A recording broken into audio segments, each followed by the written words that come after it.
மாதங்களாய் நான் மாலை கூட்டத்தில் பிரசங்கம் பண்ணும் பொழுது நான் உங்களோடு புதிய ஏற்பாட்டில் இருக்கிற அநேக நபர்களை குறித்து நாம் பேசுவது உண்டு. அவ்வண்ணமாக இந்த ராத்திரி நான் உங்களோடு பேச இருக்கிற நபர் யாருன்னா எப்பாப்ரா.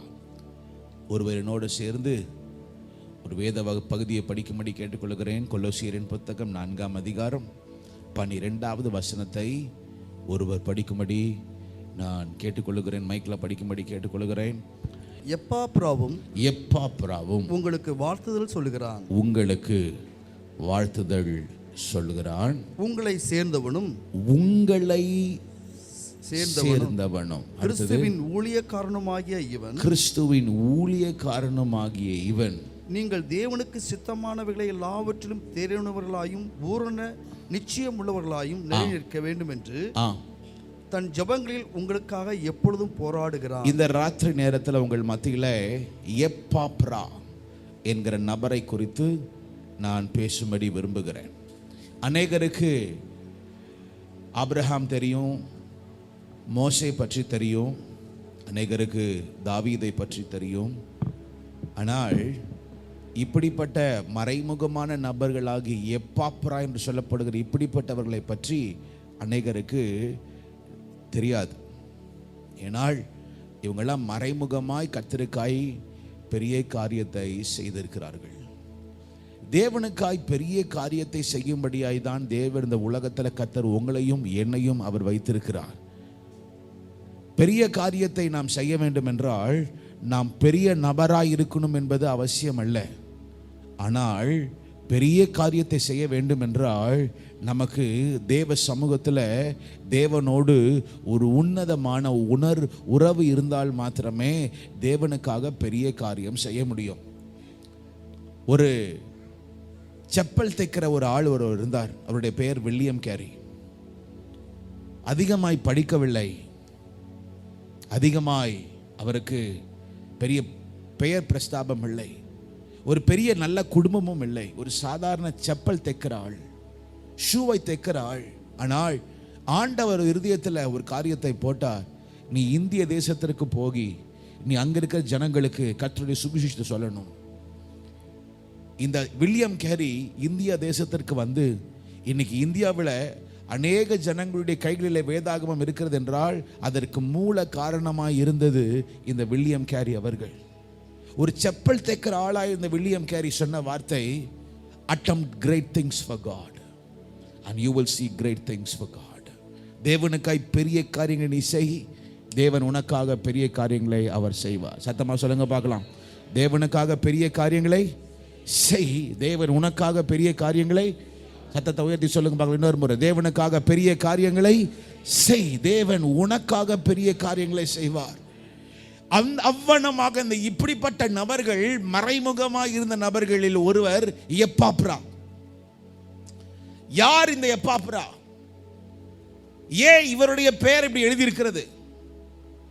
இந்த நபர் ஏன் ஆண்டவர் பைபிள்ல இவர் பெயரை போட்டிருக்கு?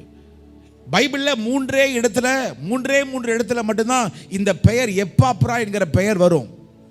கொலோசியரின் புத்தகம் 4ஆம் அதிகாரம் 12-13லையும், இதே கொலோசியரின் புத்தகம் 1ஆம் அதிகாரம் 7வது வசனத்திலும் 8வது வசனத்திலையும், பிலமோனின் புத்தகம் 22 ஆகிய இந்த 3 பகுதியில் மாத்திரம்தான் இந்த எப்பாப்ராவை பற்றி வேதத்தில் எழுதப்பட்டிருக்கு. இன்னும் சொல்ல போனா 5 வசனம் தான்.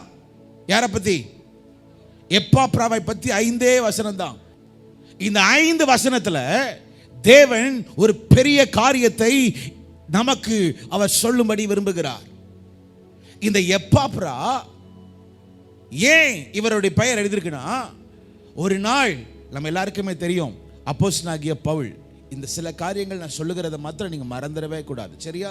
சில கேள்விகள் கேட்பேன், இது உங்க இருதயத்தில் ஆழமா இருக்கணும். புரியுதுங்களா சொல்றது? ஓகே. இந்த பவுல் எத்தனை வருஷம் ஊழியம் செய்தார்? 35 வருஷம். சத்தமா சொல்லுங்க பார்க்கலாம். 35 வருஷம் அவர்கள் ஊழியம் செய்தார். ஓகே. எத்தனை சபைகளை பவுல் நிறுவினார்? 9 சபைகள். எத்தனை சபைகள்? நான் திரும்ப ஒரு நாள் உங்கள்ட்ட கேட்பேன், இது நீங்கள் மறந்துடவே கூடாது. 35 வருஷம் தான் ஊழியத்தை செய்தார். 35 வருஷம் ஊழியத்தை செய்த மனுஷன் பைபிள்ல போட்டிருக்கு எத்தனை சபைகளை நிறுவினார்? 9 சபைகளை நிறுவினார். எத்தனை தேசத்திற்கு அவர் போனார்? 5 தேசங்களுக்கு போனார். வேதம் சொல்லுகிறது சிரியா, இப்ப இருக்கிற சிரியா, அந்தியோகியான்னு ஒரு பட்டணம் இருந்தது, அது இப்ப இருக்கிற சிரியா தேசம். அது மாத்திரமல்ல, கொரிந்து என்கிற ஒரு இடத்திற்கு போனார். கொரிந்து என்கிற இடம் அது இப்பொழுது கிரீஸ் என்கிற தேசத்தில் இருக்கிறது. கிரீஸ். அது மாத்திரமல்ல, எபேசு என்று சொல்றோம்ல, எபேசு சபை கேள்விப்பட்டோம்ல, அந்த எபேசு என்பது இந்த நாட்களிலே டர்க்கியில் இருக்கு, துருக்கியில் இருக்கிறது. 3வது நாடு துருக்கி. அவர் போயிருந்தார். 4வது பைபிள்ல போட்டிருக்கு அவர் எங்க போனாராம்? எருசலேம். 5வது பைபிள்ல போட்டிருக்கு அவர் மரிக்கும் பொழுது எந்த ஊர்ல மரிச்சார்னா ரோமாபுரியில மரிச்சார். ரோம் எந்த நாட்டில் இருக்கு? இத்தாலியில இருக்கு. அந்த நாட்களிலே ஒரு கார் கிடையாது, ஒரு பைக் கிடையாது, ஒரு பிளேன் கிடையாது. ஆனால் நடந்தும் கப்பல்ல பிரயாணம் பண்ணியும் தனக்கு இருக்கிற பலத்தில், தனக்கு இருக்கிற காரியத்தில் அவர் 5 தேசங்களுக்கு போய் ஊழியத்தை செய்து சபைகளை நட்டு அநேக ஜனங்களை அவர் செய்ய முடியும் என்றால் இந்த கடைசி நாட்களிலே கர்த்தர் நம்மிடத்திலும் ஒரு பெரிய காரியத்தை எதிர்பார்க்கிறார். ஒரு ஆமென் சொல்லுங்க பார்க்கலாம். இப்படியாய் அவர் எபேசு என்கிற ஒரு பட்டணத்தில் ஊழியத்தை செய்து கொண்டிருக்கிறார். அந்த சபையில உங்களை மாதிரி ஒரு ஆள் ஒருத்தர் இருந்தார். அவருடைய பேர் எப்பாப்ரா. எந்த சபையில? சத்தமா சொல்லுங்க. எபேசின்னு ஒரு சபையில். எக்ஸாம்பிள் நான் சொல்கிறேன். இப்போ இருக்கிறீங்க, அடையாரில் இருக்கிறீங்க. அடையாரில் இப்போ நீங்கள் அசம்பிளிஸ் ஆஃப் காட் சர்ச்சில், மிரக்கிள் அசம்பிளிஸ் ஆஃப் காட் சபையில் நீங்கள் இப்போ நீங்கள் உட்கார்ந்து இருக்கீங்க. இதே மாதிரி அவர் அன்னைக்கு எபேசின்னு ஒரு சபை, எபேசி இருக்கிறல அந்த சபையில் இது எப்பாப்ரான்ங்கிற இந்த நபர் வந்து அங்கே இருந்தார். ஆனால் இந்த எப்பாப்ரா வந்து அந்த எபேசு சபை ஊருக்காரு கிடையாது. இந்த எப்பாப்ரா எந்த ஊர்னா கொலோசே என்கிற ஒரு எந்த ஊரு? ரத்தமா சொல்லுங்க பார்க்கலாம். கொலோசே என்கிற ஊரினுடைய அந்த ஊர்ல இருந்து வந்தவர் இந்த எப்பாப்ரா. அப்ப பவுல் இந்த எபேசு சபையில அவர் ஊழியம் செய்து கொண்டே இருந்த நாட்களிலே இந்த நபர் எப்பாப்ரா எபேசில் இருந்து எந்த ஊருக்கு போனாரு? கொலோசே. அவர் ஊருக்கு போய் எபேசில் இருக்கிற ஜனங்களுக்கு அங்க சபை ஒன்று இருக்கு. ஆனா கொலோசேல இருக்கிற ஜனங்களுக்கு என்ன இல்ல?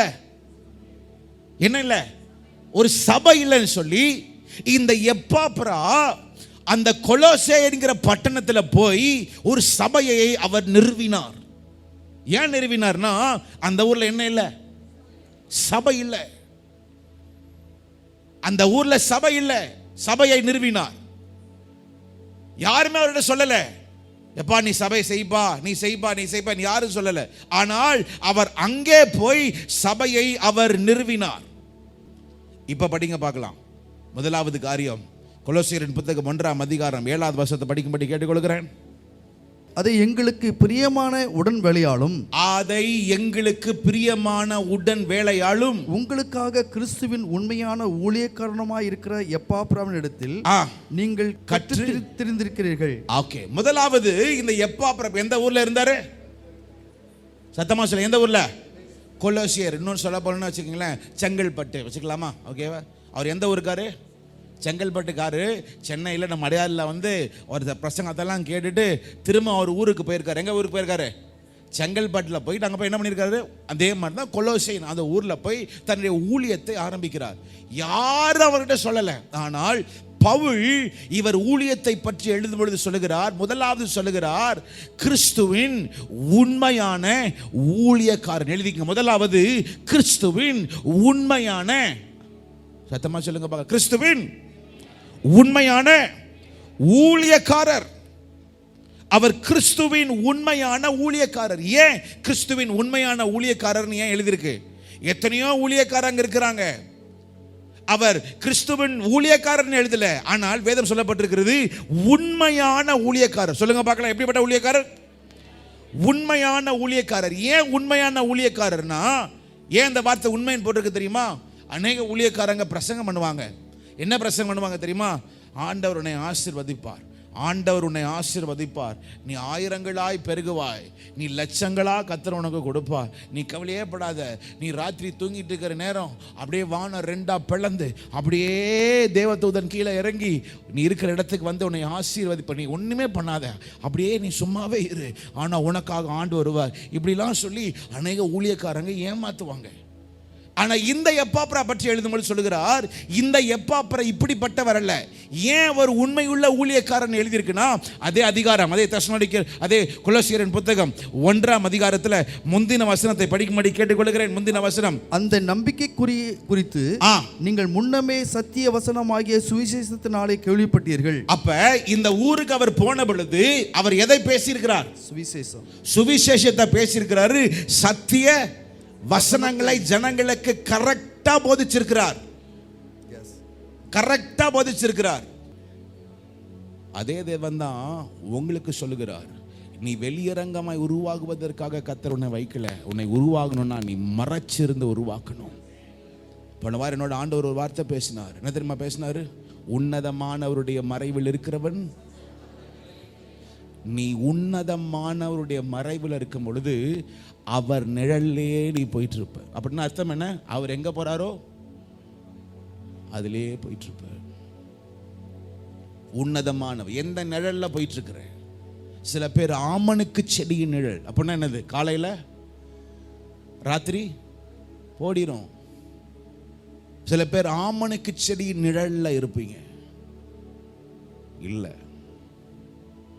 உன்னை ஆண்டவர் உருவாக்க வேண்டும் என்று விரும்புகிறார். இந்த எப்பாப்ரா இந்த கொலேசு சபைக்கு வந்து தேவனுடைய வார்த்தையை அவர் பேசுகிறார். எல்லாரும் உன்னிப்பா கேட்கிறாங்க, யாரா இவரு? இப்படிப்பட்ட ஆளை நம்ம பார்த்ததே இல்லையே. ஆனால் கிளியரா பேசுறார். கர்த்தருடைய வார்த்தையை, சத்தியத்தை பேசுகிறார். தேவனுடைய சுவிசேஷத்தை கிளீனா பேசுறாரு. உங்களுக்கு தெரியுமா, இந்த எப்பாப்ரா பைபிள்ல என்ன எழுதியிருக்குன்னா, அவர் அவர் உண்மையுள்ள, இன்னொரு முறை சொல்லுங்க, உண்மையுள்ள. எப்படி நம்ம உண்மையுள்ள ஊழியக்காரர் பைபிள்ல போட்டிருக்கு, அதே வசனத்துல போட்டிருக்கு. 3 காரியம் எழுதியிருக்கோம். அந்த உண்மையுள்ள ஊழியக்காரத்திலே முதலாவது அவர் கிறிஸ்துவுக்கு உண்மையுள்ளவனாய் இருந்தான். He was faithful to Christ. கிறிஸ்து இயேசுவுக்கு உண்மையுள்ளவன். இரண்டாவது, அந்த சபையில உண்மையுள்ளவன். He was faithful to church. அந்த சபைக்கு நீ நல்லா இருந்தா போதும் இல்ல, கர்த்தருடைய வார்த்தை இதுதான், இதை கேள் என்று சபைக்கு உண்மையுள்ளவனாய் இருந்தான்.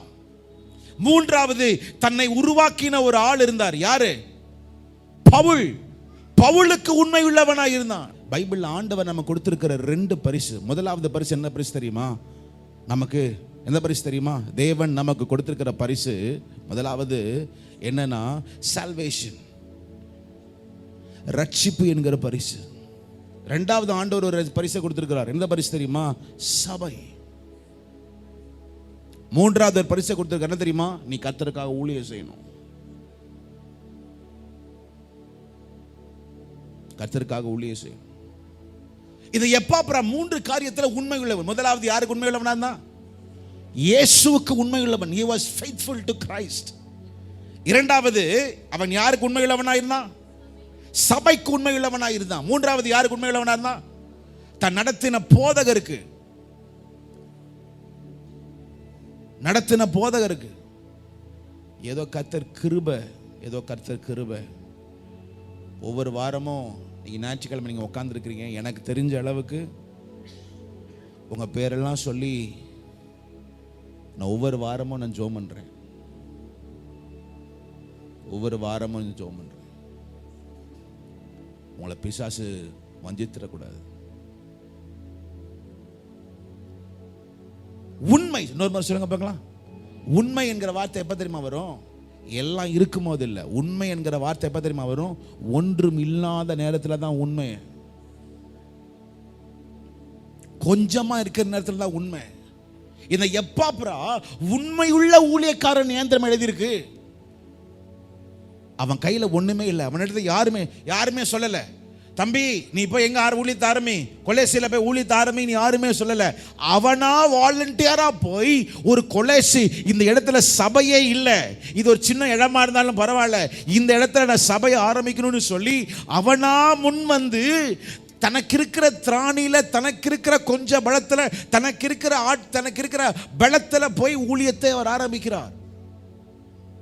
குடும்பத்திலையும் சரி, சபையிலையும் சரி, தனிப்பட்ட வாழ்க்கையிலும் சரி, நீ உண்மையுள்ளவனா இருக்கணும்னா நிறைய காரியம் இருக்கும்போது கண்டிப்பா உண்மையே வரவே வராது. தெரியுமா உங்களுக்கு? உண்மை என்பது கொஞ்சத்துல தான் இருக்கு. கொஞ்சத்தில் உண்மையுள்ளவனை அநேக காரியத்துல அதிபதியாய், லூக்கா 16ஆம் அதிகாரம் 10ஆம் வசனத்தில் எழுதியிருக்கிறது. ஒருவேளை இந்த ராத்திரி வேலையில பாஸ்டர் இடத்துல பெரிய காரியங்கள் இல்லை, என்னிடத்துல பெரிய காரியங்கள் இடத்துல கொஞ்சம் தான் இருக்காங்க, என் குடும்பம் சின்ன குடும்பம், என் வேலை கொஞ்சம் தான், என் கையில வர வருமானம் கொஞ்சம் தான். நான் ஒண்ணு சொல்லட்டுமா? அந்த கொஞ்சம் இருந்தால் போதும், கையளவு மேகம் பெரிய மலையை கொண்டு வருவதற்கு கர்த்தர் அதை வைத்திருக்கார். நம்புறவங்க ராமன் சொல்லுங்க பார்க்கலாம். அடி மேல அடி பாஸ்டர், என் வாழ்க்கையில தெரியும், அடி மேல அடி, பாடுகள் மேல பாடுகள். ஆமா, ஆனா ஆண்டவர் இடத்துல ஒன்னு எதிர்பார்க்க. என்ன எதிர்பார்க்கிறார்? அத்தமா சொல்லுங்க, உண்மை. புருஷனா இருக்கிறீங்க, மனைவியா இருக்கிறீங்க, அநேகர் இருக்கிறீங்க. நீங்க உண்மையுள்ள புருஷன், உண்மையுள்ள மனைவியா இருக்கணும்னா புருஷன் இருக்கும் போது அல்ல, புருஷன் இல்லாத பொழுது நீ யாரிடத்துல பேசுற, நீ எதை பார்க்கிற என்பது மிக முக்கியம். நீங்க குடும்பத்துல உண்மையா இருந்தீங்கன்னா உங்க பிள்ளைங்க உங்க குடும்பத்துல உண்மையா இருப்பாங்க.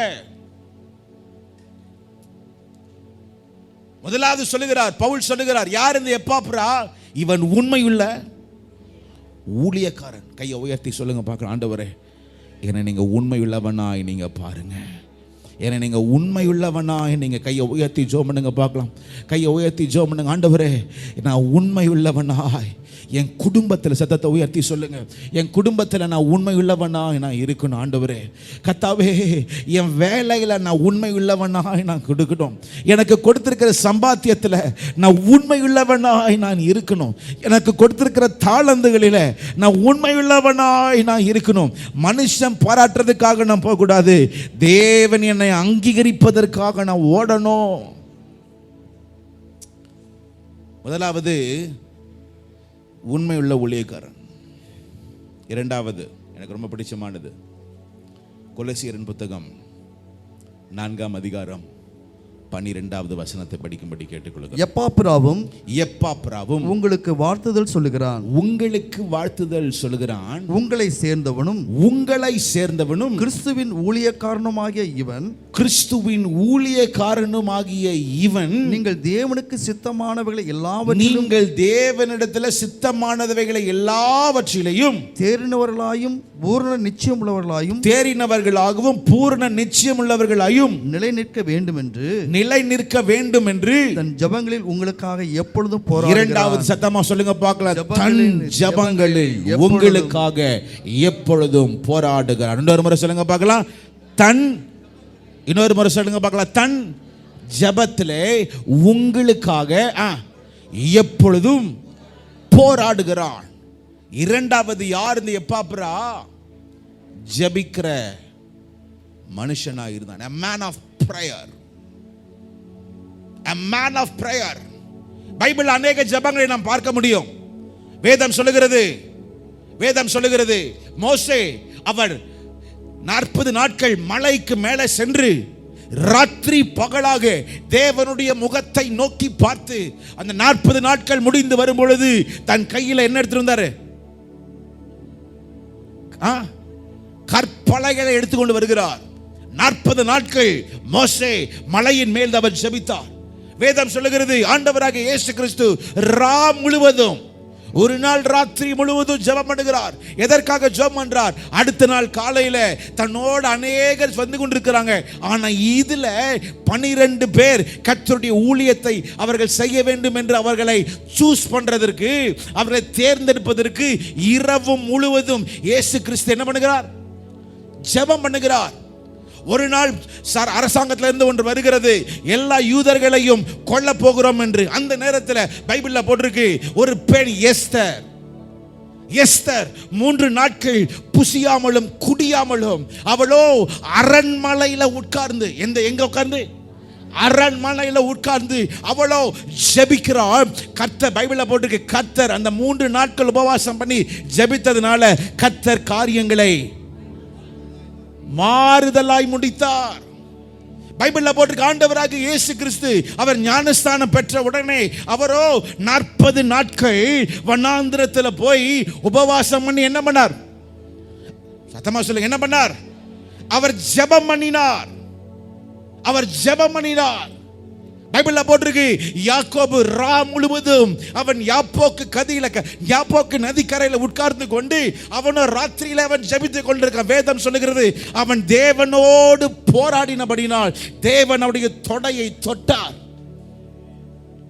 நெகேமியா என்று சொல்லப்பட்ட தேவ மனுஷன், அலங்கங்கள் இடிக்கப்பட்டிருக்கிறது, கதவுகள் உடைக்கப்பட்டிருக்கு, எரிக்கப்பட்டிருக்கிறது, ஜனங்கள் பாதுகாப்பு இல்லாமல் இருக்கிறார்கள் என்று அறிந்து பைபிள்ல போட்டிருக்கு 4 மாதங்கள் அந்த ஜெபம் எப்படி தெரியுமா போட்டிருக்கு?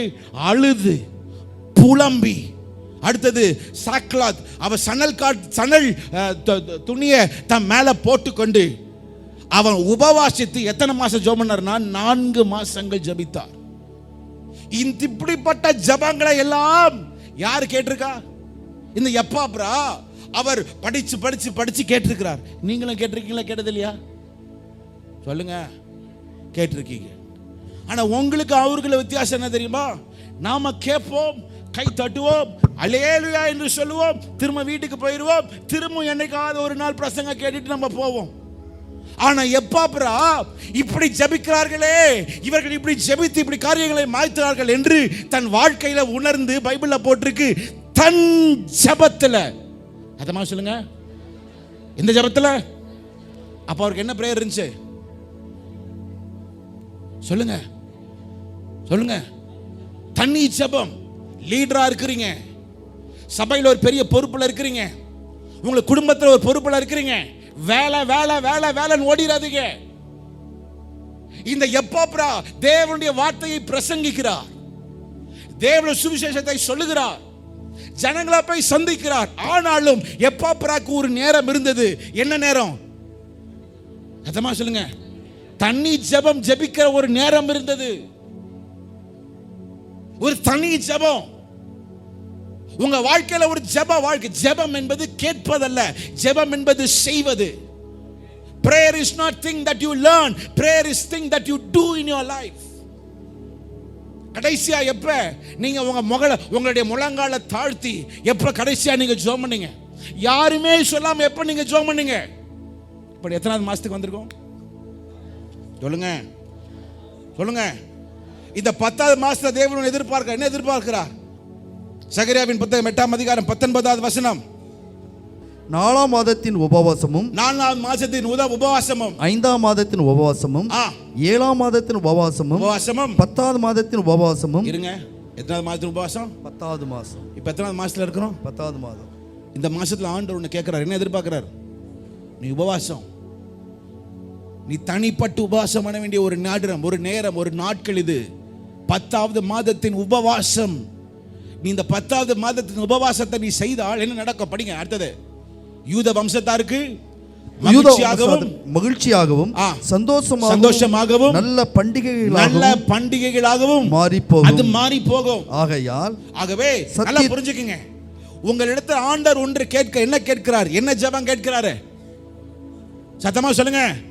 தனிப்பட்ட ஜெபம். நீங்க பிரசங்கத்தை கேட்டுட்டு போயிட்டு கையை தட்டிட்டு காணிக்கை கொடுத்து தசமா கொடுத்துட்டு போனீங்கன்னா இது இல்ல. பைபிள்ல போட்டிருக்கு, உன் வீட்டுக்குள் பிரவேசித்து உன் அறைக்குள் போய் உன் கதவை பூட்டி உன் அந்தரங்கத்தில் இருக்கிற உன் பிதாவை நோக்கி நீ ஜெபம் பண்ணு. பின்பு உன்னுடைய தனி ஜெபத்தை கர்த்தர் பார்த்து வெளிரங்கமான ஒரு பலனை கர்த்தர் கொடுப்பார். அன்னைகளுடைய வாழ்க்கையில ஏன் வெளிரங்கமான பலன் இல்லை தெரியுமா? என்ன ஜெபம் இல்ல? சத்தமா சொல்லுங்க. சிலருடைய வாழ்க்கையில தனி ஜெபம் இருக்கு, ஆனா பூட்டப்பட வேண்டிய சில காரியங்கள் இருக்கிறது. பூட்டப்படாம ஜெபிச்சா அப்படிதான் நடக்கும். அப்படியே அலைப்பாயும் தெரியுமா ஜெபம் பண்ணும்போது? அப்பதான் எல்லா காரியமும் மைண்ட்ல வரும். சில பேர் வேலை வேலை வேலை வேலை வேலை வேலைக்கு போகணும். யாரு ஜெபம் பண்ணுவாங்க? என் மனைவி ஜெபம் பண்ணிக்குவா, எங்க அம்மா ஜெபம் பண்ணுவாங்க, என் புருஷன் ஜெபம் பண்ணுவாரு, அவர் ஜெபம் பண்ணுவாரு, இவரு ஜெபம் பண்ணுவாரு. Right right right right right right. இது இல்லைங்க.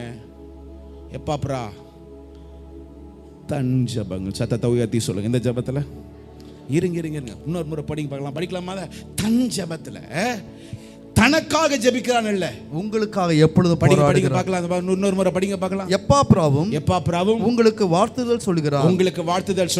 உங்களை சேர்ந்தவனும் கிறிஸ்துவின் ஊழியக்காரனுமாகிய இவன் நீங்கள் தேவனுக்கு சித்தமானவர்களை எல்லாவற்றிலும் தேர்ந்தவர்களாயும் பூரண நிச்சயம் உள்ளவர்களாயும் நிலைநிற்க வேண்டும் என்று தன் ஜபங்களில் உங்களுக்காக எப்பொழுது தனக்காக ஜெபிக்கிறான் எழுதல. யாருக்காக ஜெபிக்கிறான்? அதமா சொல்லுங்க. உங்களுக்காக அவன் ஜெபிக்கிறான். உங்களுக்காக, சபைக்காக அவன் ஜெபிக்கிறான். கொலோசை சபையே, நீங்க நல்லா இருக்கணும்னு ஒரு ஆள், யாரு? எப்பாப்ரா. அவர் நீங்க நல்லா இருக்கணும் 3 வார்த்தை அங்க எழுதி இருக்கும் தெரியுமா? இந்த கொலோசை சபையில் இருக்கிற ஜனங்க எப்படி இருக்கணும் அப்படி சொல்லி ஜெபிக்கிறாரு. எப்படி தெரியுமா எழுதி இருக்கு? படிக்கலாமா? அங்க தேவனுக்கு சித்தமானது. நீ உன்னுடைய சில பேர் நம்ம ஜெபத்துல என்ன கேட்போம்? ஆண்டவரே நான் இங்க போகணும், ஆண்டவரே எனக்கு நீங்க உதவி செய்யுங்கப்பா, ஆண்டவரே நான் இந்த ஃபுட்பால் மேட்சுக்கு போறேன், இந்த ஃபுட்பால் மேட்ச் நான் என்ன பண்ணணும்? ஜெயிக்கணும். ஆண்டவரே இந்த பாஸ்கெட் பால் மேட்சுக்கு போறேன், இந்த கிரிக்கெட் மேட்சுக்கு போறேன், அந்த மேட்சுக்கு போறேன், இந்த மேட்சுக்கு போறேன், நான் வின் பண்ணணும் ஆண்டவரே. வின் பண்ணி கப்பு வாங்கணும். கப்பு வாங்கி என் பிரசங்கத்தை ஒரு ஆள் நல்லா கேட்குறாங்க வாங்கி, ஹே நீ ஆண்டவர்கிட்ட எதை வேணா கேளு, அதனால ஆண்டவருக்கு என்ன லாபம்? ஒரு வேலையை கேட்கறியா? ஆண்டவரே எனக்கு இந்த வேலையை கொடுங்க, இந்த வேலையை நீங்க கொடுத்தீங்கன்னா நான் இந்த காரியம் உமக்காக நான் செய்வேன். நீ எந்த உயர்வு, எந்த காரியத்தை நீங்க கேட்டால் அது யாருக்காக கேட்கணும்? நீ உனக்காக மாத்திரம் கேட்ட, முடிஞ்சிச்சு ஜோலி. பெருமை இருக்குன்னு அர்த்தம். My name should be on the papers. ஒரு வீடு கேட்கறியா? வீடை கேளு. ஆண்டவரே அந்த வீட்டில் ஒரு ஜெபத்தை நான் வைப்பேன். ஆண்டவரே எனக்கு இந்த வேலையை கொடுங்க, ஆண்டவரே எனக்கு இன்கிரிமெண்ட்டை கொடுங்க. இந்த இன்கிரிமெண்ட்டை கொடுத்தீங்கன்னா ஆண்டவரே நான் 2 மிஷனரியை, நான் 1 மிஷனரியை நான் இன்னும் தாங்குவேன் ஆண்டவரே, நான் தாங்குவேன் ஆண்டவரே. அந்த தாகத்தில் அவர் சொல்லுகிறார், இந்த ஜனங்கள் தனக்கு விருப்பமானதை செய்யக்கூடாது, தேவனுக்கு சித்தமானதை அவர்கள் செய்ய வேண்டும். ஒரு ஆமென் சொல்லுங்க பார்க்கலாம். இன்னொரு முறை சொல்லுங்க பார்க்கலாம். எத்தனை பேருக்கு தனி ஜெபம் இருக்குன்னு தெரியல. 9 மாசம் போயிருச்சு. இந்த 10வது மாசத்துக்கு வந்திருக்கிற ஆண்டவருடைய வார்த்தை கிளியரா சொல்லுகிறது, இந்த 10வது மாசத்துல சபையில வந்திருக்கிற ஒவ்வொருவரும் குறைஞ்சது ஒரு 3 நாள் என்ன ஜெபம் பண்ணணும் சொல்லுங்க. சபையில இருக்கிற ஜெபம் இல்ல, என்ன ஜெபம்? நீங்க வந்து தேவனுடைய முகத்தை நோக்கி பார்த்து நீ ஜெபிக்கும் பொழுது தன்னுடைய முத்திரையை கர்த்தர் போடுவார். நீ என்ன வேணா செய், உன் தனிப்பட்ட வாழ்க்கையில் என்ன இருக்கணும்? சத்தமா சொல்லுங்க, ஜெபம் இருக்கணும். பிரசங்கத்தை கேட்கறதுனால நீ மாறிடுவீங்க நினைக்கிறீங்களா? 1% கிடையாது. இன்னொன்னு சொல்லட்டுமா? சர்ச்சில் வந்து ஜெபம் பண்றதுனால நீங்க மாறிடுவீங்க நினைக்கிறீங்களா? 1% கிடையாது. எப்ப ஒரு மனுஷனுக்கு தனி ஜெபத்துல சொல்லாம தேவ சமூகத்துக்கு போறானோ, மணிக்கணக்கா தேவ சமூகத்தில் அமர்ந்திருக்கிறானோ, அவனைதான் கர்த்தர் வெளியேறங்காம ஆசீர்வதிப்பார். உங்களுக்கு ஒரு பெரிய மேன்மை வேணுமா? மனுஷனை நோக்கி பார்க்காதீங்க, உன் பிதாவை நோக்கி பார். உங்களுக்கு பெரிய மேன்மை வேணுமா? உன் பிதாவை வெளியரங்கமாய் நோக்கி பார்க்காத. எங்க எப்படி அந்த ரங்கத்தில் போய் நோக்கி பார். ஏன் ராத்திரி 12 மணி ஜெபிக்க சொல்றோம்? ஏன் நடுராத்திரி ஜெபிக்க சொல்றோம்? நீங்க எந்திரிக்கிறீங்களோ நீங்க எந்திரிக்கலையோ, நடு ராத்திரி 12 மணி அடிக்கும் பொழுது பிசாசு தன்னுடைய அந்த அந்தகார லோகாதிபதி வந்து உனக்கு தேவன் வைத்திருக்க திட்டங்கள் உன்னையே அறியாமல் அவன் வந்து சில காரியத்தை வச்சிருவான். அதனால்தான் அதிகாலையில சூரிய எந்திரிக்கிறதுக்கு முன்பதாக தேவ சமூகத்தில் நோக்கி பார்த்து தேவ சமூகத்தில் கிருபையை வாங்கி கண்டா பிசாசு என்னென்ன திட்டங்களை வைத்திருக்கிறாரோ அத்தனை திட்டங்களை நீ உடைத்து அந்த நாள் தேவ சித்தத்தின் நாளாய் கர்த்தர் மாற்றுவார். அதனாலதான் காலைல எந்திரிச்சு அல்லது ராத்திரி உட்கார்ந்து ஆண்டவரே ஆண்டவரே ஆண்டவரே ஆண்டவரே போராட சொல்றது. தனி ஜெபம் ஒரு மனுஷன் வாழ்க்கையில ரொம்ப முக்கியம். நீ கையை உயர்த்த வேணாம். எத்தனை பேருடைய வாழ்க்கையில உங்க வீடு இடிக்கப்பட்டிருக்கு, உன் அலங்கம் பாதுகாப்பு இடிக்கப்பட்டிருக்கு, நீ கையிட்டு செய்யணும்னு நினைக்கிற அது இடிக்கப்பட்டிருக்கு. நீ எதை எடுத்து செஞ்சாலும் உன் கையில வாய்க்க மாட்டது, இடிக்கப்பட்டிருக்கு. பைபிள்ல போட்டிருக்கு, நெகேமியா ராத்திரி உட்கார்ந்து, அத்தனை பேர் அவனோட வந்தாலும் சரி, ராத்திரியிலே ஒரு ராஜாவுக்கு கீழே இருந்த ஒரு மனுஷன், ஒரு பெரிய அதிகாரத்தில் இருந்த மனுஷன், ராத்திரியில உட்கார்ந்து 4 மாதங்கள் அவன் உபவாசித்து ஜெபித்து அவன் ஜெபித்ததுனால 400 வருஷம் செய்ய முடியாத 40 நாட்கள் அவன் செய்து முடித்தான். நான் இப்ப பிரசங்கம் பண்றதுனால நீங்க தலையை காட்டிட்டு அல்லேலூயா ஆமென் சொல்லிட்டு போவீங்க, நானும் சந்தோஷப்பட நினைக்கிறீங்களா? Never never never. ஜபத்தை பத்தி கேட்கறதுனால இல்லைங்க ஜபம். ஜபத்துல போய் நீங்க உட்கார்ந்து நீ ஜெபிக்கும் பொழுதுதான் ஜபம். இரண்டாவது, இந்த எப்பாப்ரா அவன் ஜெபிக்கிறவனாய் இருந்தான். சத்தமா சொல்லுங்க பார்க்கலாம். சரி, ஜபத்தில் ஒரு 2-3 காரியம் இருக்கு. நான் ஒரே ஒரு வார்த்தை மட்டும் சொல்லுகிறேன். ஓகே, இன்னைக்கு நான் ஒன்று கேட்குறேன். ஜபத்தில் உபவாச ஜபம் இருக்கா இல்லையா? உங்களுக்கு என்னென்ன ஜபம்லாம் இருக்கு சொல்லுங்க பார்க்கலாம். சொல்லுங்க. உபவாச ஜபம் வேற, மன்றாட்டு ஜபம், அப்புறம் விண்ணப்ப ஜபம், அப்புறம் அதிகாலை ஜபம், ஜாமக்கார ஜபம், அப்புறம் அந்தரங்க ஜபம், 3 வேளை ஜபம், 5 வேளை ஜபம், சாப்பாட்டுக்கு முன்பதாக இருக்கிற ஜபம். கடைசி நாட்கள்ல சொல்றேன், தேவன் ஒன்றை எதிர்பார்க்கிறார். என்ன தெரியுமா? உன் தனி ஜபம். சரி, இப்போ நீ ஒன்று சொல்லிட்டுமா, என்ன ஜபம் ஆண்டவர் எதிர்பார்க்கிறார் தெரியுமா? இன்னைக்கு ஒரு காரியத்தை நீங்க கத்துக்க போறீங்க. நான் பிரசங்கத்தை நான் இப்போ முடிச்சிடுறேன். இந்த பிரசங்கத்தை அடுத்த வாரம் நான் கண்டினியூ பண்ணிட்டா நேரம் ஆயிடுச்சு. நான் அவசரமா முடிக்க விரும்பல. அடுத்த வாரம் இந்த பிரசங்கத்தை நான் கண்டினியூ பண்றேன். ஓகேவா? இத்தோட நான் முடிச்சிடுறேன். ஆனால் அந்த ஒரே ஒரு காரியத்தை மட்டும் நான் சொல்லி இன்னொரு முறை படிக்கலாமா? கொலோசியர் புத்தகம் 4ஆம் அதிகாரம் 12வது வசனம். எப்பாப்ராத்து உங்களுக்கு வாழ்த்துதல் சொல்லுகிறான். உங்களுக்கு அவன் வாழ்த்துதல் சொல்லுகிறான். உங்களை சேர்ந்தவனும் கிறிஸ்துவின் ஊழியக்காரனுமாகிய இவன் நீங்கள் தேவனுக்கு சித்தமானவர்கள் எல்லாவற்றிலும் தேறினவர்களாயும் பூரண நிச்சயம் உள்ளவர்களாயும் நிலை நிற்க வேண்டும் என்று தன் ஜெபங்களிலே உங்களுக்காக எப்பொழுதும் அவன் விண்ணப்பம் பண்ணுகிறான் இருக்கா? போராடுகிறான். இன்னொரு முறை சொல்லுங்க. கடைசியா எப்ப நீங்க போராடினீங்க?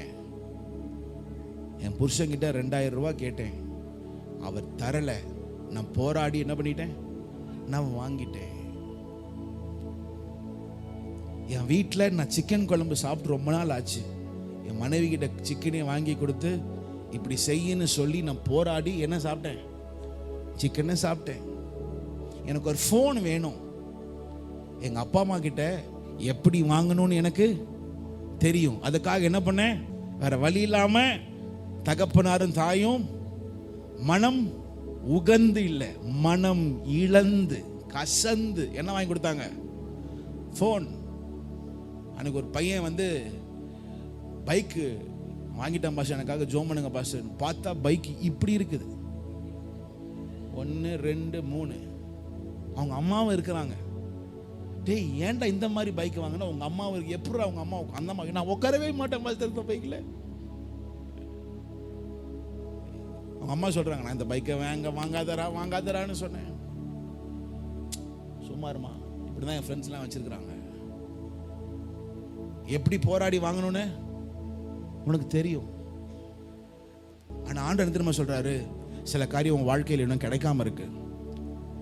நீ என்ன தெரியுமா ஜெபம் பண்ற? ஆண்டவரே, அழுது நீ ஜெபம் பண்ற சந்தோஷம், விண்ணப்பம் பண்ணி நீ ஜெபம் பண்ற சந்தோஷம். ஆனா ஆண்டவர் உன்னை கேட்கிற ஜெபம் என்ன ஜெபம் தெரியுமா? என்ன ஜெபம்? போராடி ஜெபிக்கிறாயா? சத்தத்தை உயர்த்தி சொல்லுங்க. என்ன ஜெபம்? இன்னொரு முறை சொல்லுங்க பார்க்கலாம். சத்தமா சொல்லுங்க பார்க்கலாம். இந்த போராடி ஜெபிக்கிறாயா?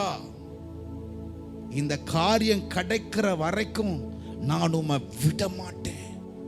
நீர் என்னை ஆசீர்வதித்தால் ஒழிய உம்மை நான் விட மாட்டேன் என்று அவன் போராடுகிறான்.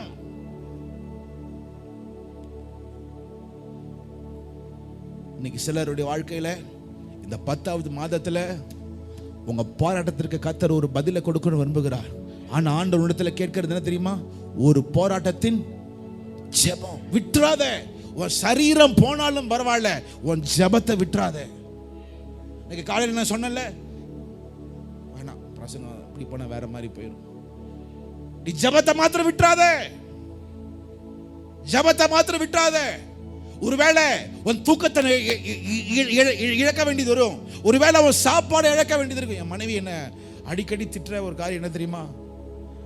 சாப்பாடு செஞ்சிடுவா, திடீர்னு மனசுல அப்பதான் இன்னைக்கு நம்ம சரியா ஜெபம் பண்ணல, இன்னைக்கு சரியா பைபிள் வாசிக்கல, இன்னைக்கு சரியா இல்லைன்னு சொன்னா உடனே என்ன பண்ணிடுவேன்? ஃபாஸ்டிங் போட்டுருவேன். என் வைஃப் திட்டுவாங்க, அப்பப்போ திட்டுவாங்க. என்ன நீங்க எப்போ பார்த்தாலும் இப்படியே இருக்கிறீங்க, ஏன் இப்படியே இருக்கிறீங்க? நான் அப்படியே பழகிட்டேன் சின்ன வயசுல இருந்தே. ஃபாஸ்டிங் இருந்து. ஆனா நான் கடந்து வந்த பாதை எனக்கு தான் தெரியும். ஆண்டவர் கூட எதிர்பார்க்கறது என்ன தெரியுமா? என்ன ஜெபம்? சத்தமா சொல்லுங்க பார்க்கலாம். என்னென்ன காரியம் உங்க வாழ்க்கையில இழந்தீங்க? என்னென்ன காரியம் உங்க வாழ்க்கையில இழந்தீங்க? எத்தனை பேர் உங்க வாழ்க்கையில அடுத்த நிலைமைக்கு போகணும் விரும்புறீங்க? அடுத்த நிலைமைக்கு போகணும். உனக்கு ஒன்றும் தெரியல, என்ன பண்ணணும்னு தெரியல. உங்களுக்கு தெரியுமா? அவன் போராடி ஜெபிச்சதுனால எந்த ஊர்ல சபை ஆரம்பிச்சாரு? சத்தமா சொல்லுங்க பார்க்கலாம். அந்த ஒரு வசனத்துல படிச்சீங்களா? அதே வசனத்துல அதே அதிகாரம் 4ஆம் அதிகாரமா? அது என்ன வசனம் படிச்சீங்க? 12 13 வசனத்துல 12 லாஸ்ட் லைன்ல இருந்து 13 படிங்க பார்க்கலாம். அப்படியே இவன் உங்களுக்காகவும் லவோதிக்கருக்காகவும், லவோதிக்கா பைபிள்ல போட்டிருக்கு. இவன் கொலோசியால இருந்தான். அடுத்தது லவோதிக்கருக்காகவும், அடுத்தது ஏரோபோலியாருக்காகவும் மிகுந்த ஜாக்கிரதை உள்ளவனாய். ஒரு ஜெபிக்கிற மனுஷன் பைபிள்ல போட்டிருக்கு. ஒரு ஜெபிக்கிறவனாய் நீ இருந்தனா, இந்த 10வது மாதத்துல நீ ஒரு ஜெபிக்கிறவனாய், தனி ஜெபத்துல உள்ளவனாய் இருந்தனா, கர்த்தர் உனக்கு சொல்லுகிறார், இரட்டிப்பான ஒரு உயர்வை கர்த்தர் உனக்கு தருவதற்கு கர்த்தர் விரும்புகிறார்.